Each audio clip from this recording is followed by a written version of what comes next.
হ্যাঁ বন্ধুরা, এটা আমার সাথে কি হয়ে গেল? আজকের মা সাহায্য করবে বলে একটু রুটি বেলছিলাম, তা রুটি বেলতে বেলতে এটা আবার কি হয়ে গেল?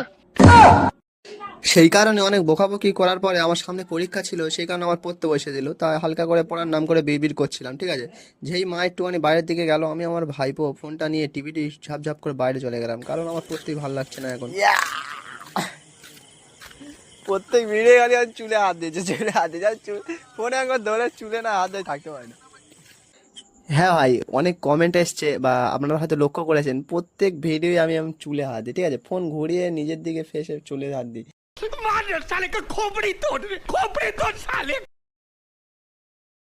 মানে কি আমার হট করে একটা জাদুর সামনে সামনে হয়ে গেলাম, যে কাকুর সাথে আমি ছোটবেলায় অনেক ন্যান্ডোবেলায় অনেক গুলি খেলেছি। তো সেই কাকু আমার বললো জাদু দেখাবো, সেই কারণে পকেট থেকে 200 টাকার নোট বার করে দিলাম।